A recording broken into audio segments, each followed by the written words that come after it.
amis de DLF-MOS, bonsoir. Et je suis Joseph-Marie Josset, étudiant en médecine. Et dans cette vidéo, nous allons voir la partie 2 de notre série de vidéos sur le crâne. Donc ici, aujourd'hui, cette vidéo concerne spécifiquement la base du crâne. Alors déjà, si c'est la première fois de venir sur notre chaîne YouTube, nous vous prions bien sûr de vous abonner et puis d'activer la cloche de notification pour ne rien rater. Et si vous êtes encore plus gentil, plus sympa, n'oubliez pas surtout d'activer, de laisser un pouce bleu pour nous encourager.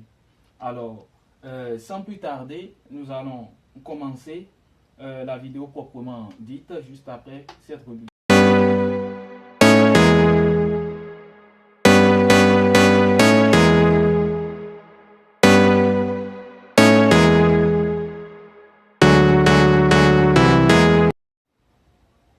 Alors, dans cette vidéo, nous allons voir la partie 2 de notre série de vidéos sur le crâne.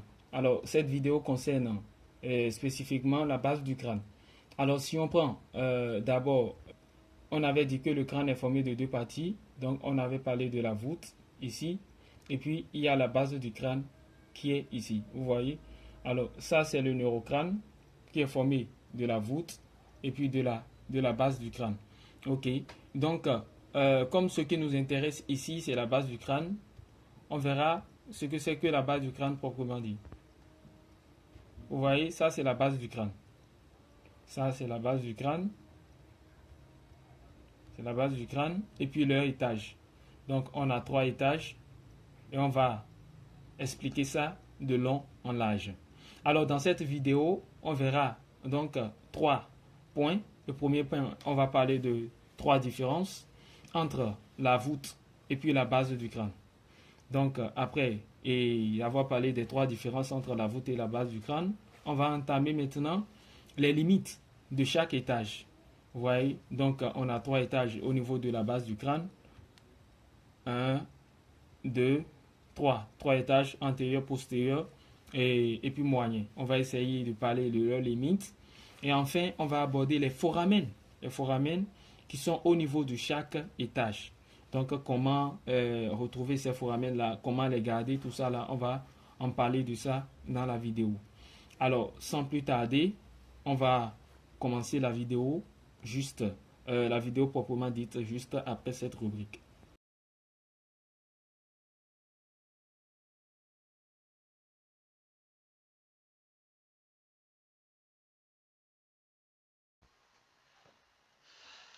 Ok, donc alors nous allons commencer avec les 3 différences anatomiques entre la voûte et la base du crâne. Alors, donc ici, vous avez la voûte qui est représentée ici. Ça c'est la voûte et puis ça c'est la base du crâne.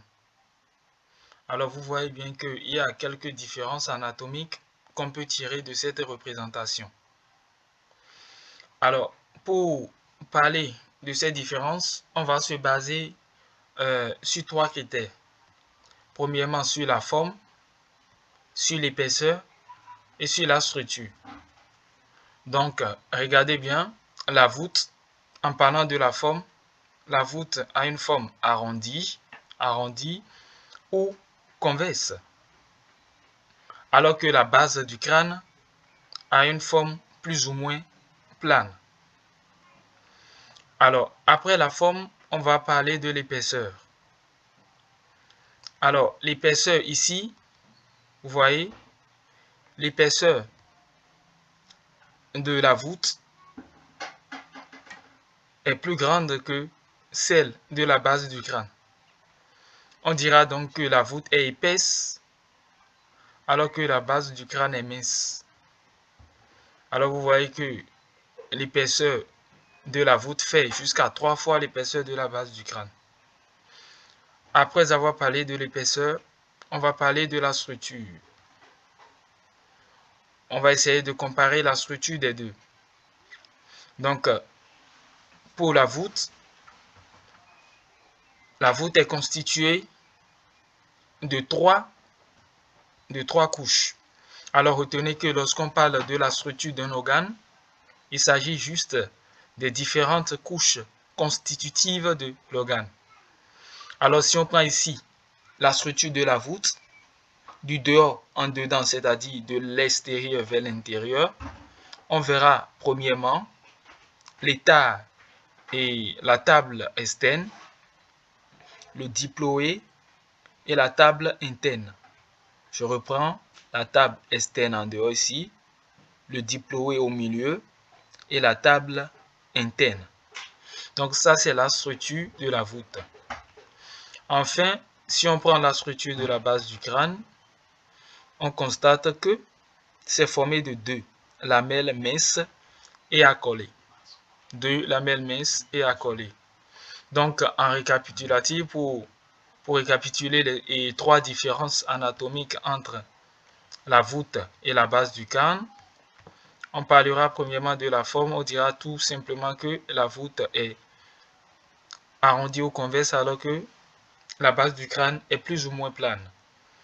En parlant de l'épaisseur, on dira que la voûte est épaisse alors que la base du crâne est mince. Et enfin, en parlant de la structure, on dira que la bouche et la voûte, ou encore appelée calvaria, est formée d'une lame externe et du diploé et d'une lame et d'une table interne. Je reprends, table externe, diploé, table interne. Maintenant, si on prend la base du crâne, on a deux lamelles minces et accolées. Ok. Maintenant, après avoir vu de long en large trois différences anatomiques entre la voûte et la base du crâne,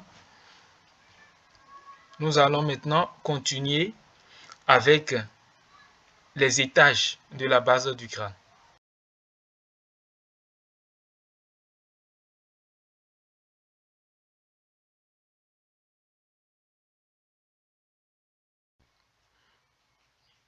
Alors maintenant, nous allons parler de la base du crâne proprement dit.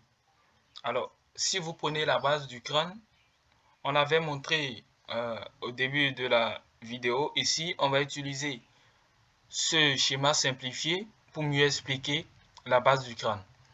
Alors, si vous prenez la base du crâne, retenez que elle est divisée en trois étages. D'abord, la base du crâne, c'est la partie du crâne qui porte l'encéphale. Donc, c'est la partie sur laquelle repose l'encéphale. Alors, elle est constituée, comme je le disais tantôt, de trois étages.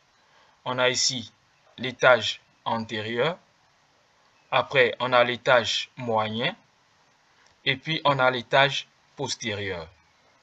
Retenez que l'étage antérieur ici correspond à la fosse crânienne antérieure. L'étage moyen correspond à la fosse crânienne moyenne. Et l'étage postérieur correspond à la fosse crânienne postérieure. Alors, donc, si vous prenez chaque étage de la base du crâne, vous devez être en mesure de donner leurs limites, c'est-à-dire leur contour. Où est-ce que l'un des étages finit et où est-ce que l'autre commence. Alors, c'est ça que nous allons essayer de faire. Si on prend premièrement ici l'étage antérieur. Donc, vous remarquez ici, l'étage antérieur a une limite antérieure, une limite en anatomie antérieure, ça veut dire en avant, postérieure, ça veut dire en arrière. Donc, si on prend l'étage antérieur, on a une limite antérieure ici qui est en avant et une limite ici qui est postérieure. Alors, nous allons essayer donc rapidement de donner les limites de l'étage antérieur. Alors, on retient que si on prend l'étage antérieur de la base du crâne, en avant, on a la portion verticale du frontal. Donc ici, on a la portion verticale du frontal. Et en arrière, ici, en arrière, on a les bords postérieurs des petites ailes du sphénoïde. Ça, c'est pour l'étage antérieur. Donc, on peut vous demander de donner et les limites de l'étage antérieur.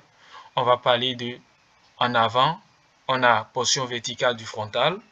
Et en arrière, on a les bords bien sûr postérieurs des petites ailes du sphénoïde. Alors, en parlant des limites de l'étage antérieur, on récapitule donc. En avant, on a portion verticale du frontal et en arrière, vous voyez, on a premièrement les bords postérieurs des petites ailes du sphénoïde et puis on a ici le tubercule pituitaire.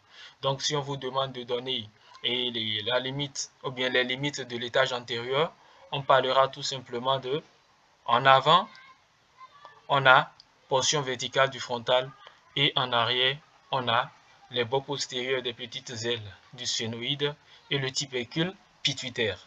Alors, maintenant, on va passer au niveau de l'étage moyen. Comme l'étage antérieur, l'étage moyen aussi dispose d'une limite antérieure, c'est-à-dire en avant, et puis d'une limite postérieure. Si on prend d'abord la limite antérieure, vous voyez, c'est formé ici du tubercule pituitaire et puis ici des bords postérieurs des petites ailes du sphénoïde. Alors que si on prend ici la limite postérieure, on a la lame quadrilatère du sphénoïde et puis les bords supérieurs des rochers. Donc, on récapitule rapidement. Si on prend l'étage moyen, en avant, on a tubercule pituitaire et les bords postérieurs des petites ailes du sphénoïde. Alors que si on prend l'étage et la limite postérieure de l'étage moyen, en arrière donc, on a lame quadrilatère du sphénoïde et bord supérieur des rochers. Alors, maintenant, il faut retenir ici ou bien il faut constater que l'étage ici postérieur de la limite postérieure ici de l'étage antérieur représente la limite antérieure de l'étage moyen. Vous voyez? Et puis ici, la limite postérieure de l'étage moyen représente la limite antérieure de l'étage postérieur. Donc, c'est juste un jeu pour reconnaître les limites facilement. Là où commence et là où finit l'autre, c'est là que l'autre commence. Eh bien, c'est la vie. Si on prend l'étage postérieur, ici, vous voyez, donc ça aussi une limite antérieure et puis une limite postérieure. Donc, si on prend ici la limite antérieure, vous voyez en avant de l'étage postérieur, on a les bords supérieurs des rochers, et puis lame quadrilatère du sphénoïde. Alors que ici, en arrière, pour l'étage postérieur, la limite postérieure, on a gouttière des sinus latéraux. Alors, on récapitule rapidement. On va vous demander de donner les limites des étages de la base du crâne. Donc, on rappelle que ça a 3 étages, antérieur, postérieur, moyen. Si on prend l'étage antérieur, en avant, comme limite, on a portion verticale du frontal. En arrière, on a bord postérieur des petites ailes du sphénoïde et tubercule pituitaire. Si on prend l'étage moyen, en avant, comme limite, on a tubercule pituitaire et puis bord postérieur des petites ailes du sphénoïde. Alors que si on prend ici sa limite en arrière, toujours pour l'étage moyen, on a lame quadrilatère du sphénoïde et puis bord supérieur des rochers. Et enfin, si on prend l'étage postérieur, en avant, comme limite, on a lame quadrilatère du sphénoïde, les bords postérieurs et bords supérieurs, autant pour moi, des rochers. Et puis, en arrière, pour l'étage postérieur, on a gouttière des sinus latéraux. Alors, si, par exemple, je vous pose la question de donner quelles sont les limites antérieures de l'étage moyen de la base du crâne, vous allez me répondre quoi? Eh bien, c'est ça. On aura donc tubercule pituitaire et puis bord postérieur des petites ailes du sphénoïde. Alors, maintenant, on a parlé bien de long en large, des limites des étages de la base du crâne. Maintenant, vous devez aussi être en mesure, après après les limites de chaque étage, vous devez être en mesure de citer ou bien de donner les foramen. Vous voyez les foramen qui se trouvent au niveau de chaque étage. Alors, sans plus tarder, nous allons commencer avec les foramen de chaque étage de la base du crâne.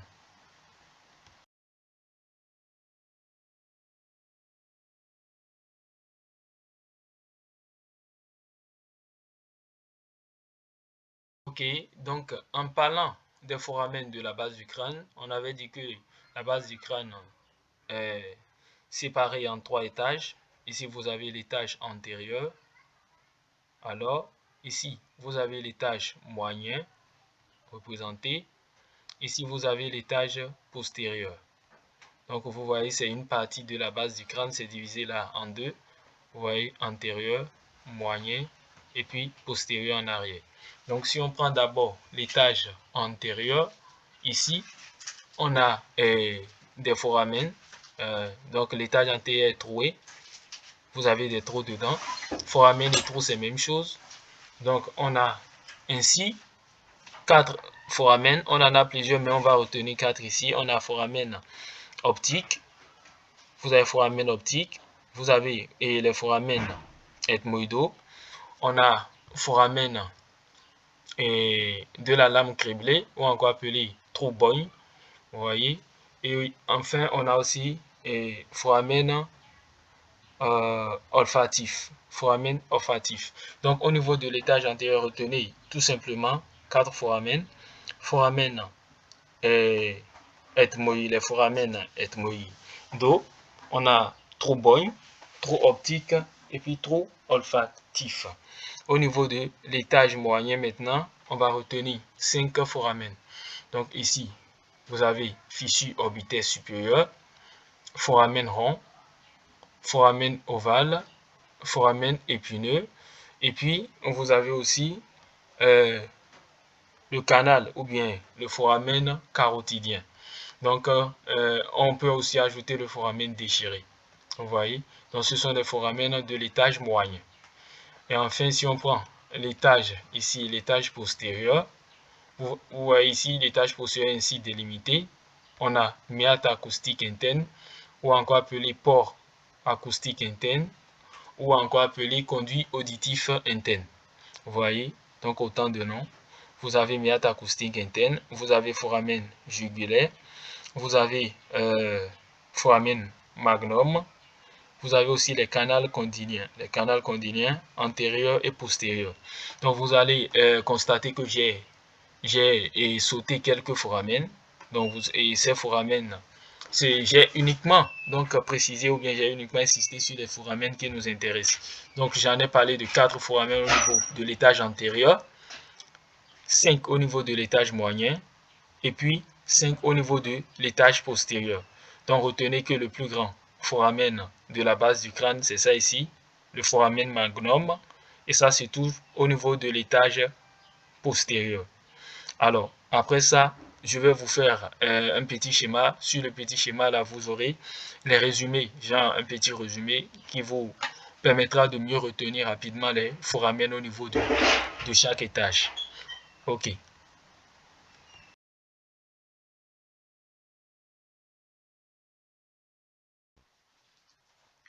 Ok. Donc, en parlant des foramen des étages de la base du crâne, vous voyez, donc ici, on sait déjà qu'on a 3 étages antérieurs, moyen, postérieur. Alors, on va parler des foramen qui se trouvent au niveau de chaque étage.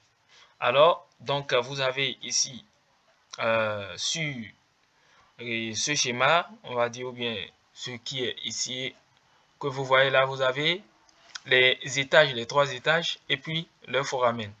Donc, c'est un schéma récapitulatif qui vous permettra de retenir tout simplement et facilement et chaque foramen. Alors rapidement, si on prend l'étage antérieur, vous avez 4 foramen, trou, tout ça là, c'est la même chose. Alors on a fente sphénoïdale, trou optique, trou olfatif et puis trou bogne. Ça, c'est pour l'étage antérieur. Si on prend l'étage moyen, on a la fente sphénoïdale, ou encore appelée fissure orbitaire supérieure. Après, on a trou carotidien. Après, on a foramen rond, foramen ovale et foramen épineux. Et enfin, si on prend l'étage postérieur, on a port acoustique interne, on a canal condylien antérieur, on a canal condylien postérieur, on a foramen jugulaire et enfin foramen magnum. Ces différents foramen de la base du crâne ne sont pas difficiles à garder. Alors il faut retenir que au niveau de l'étage moyen, on peut avoir aussi les foramen déchirés. Il y a aussi les foramen déchirés.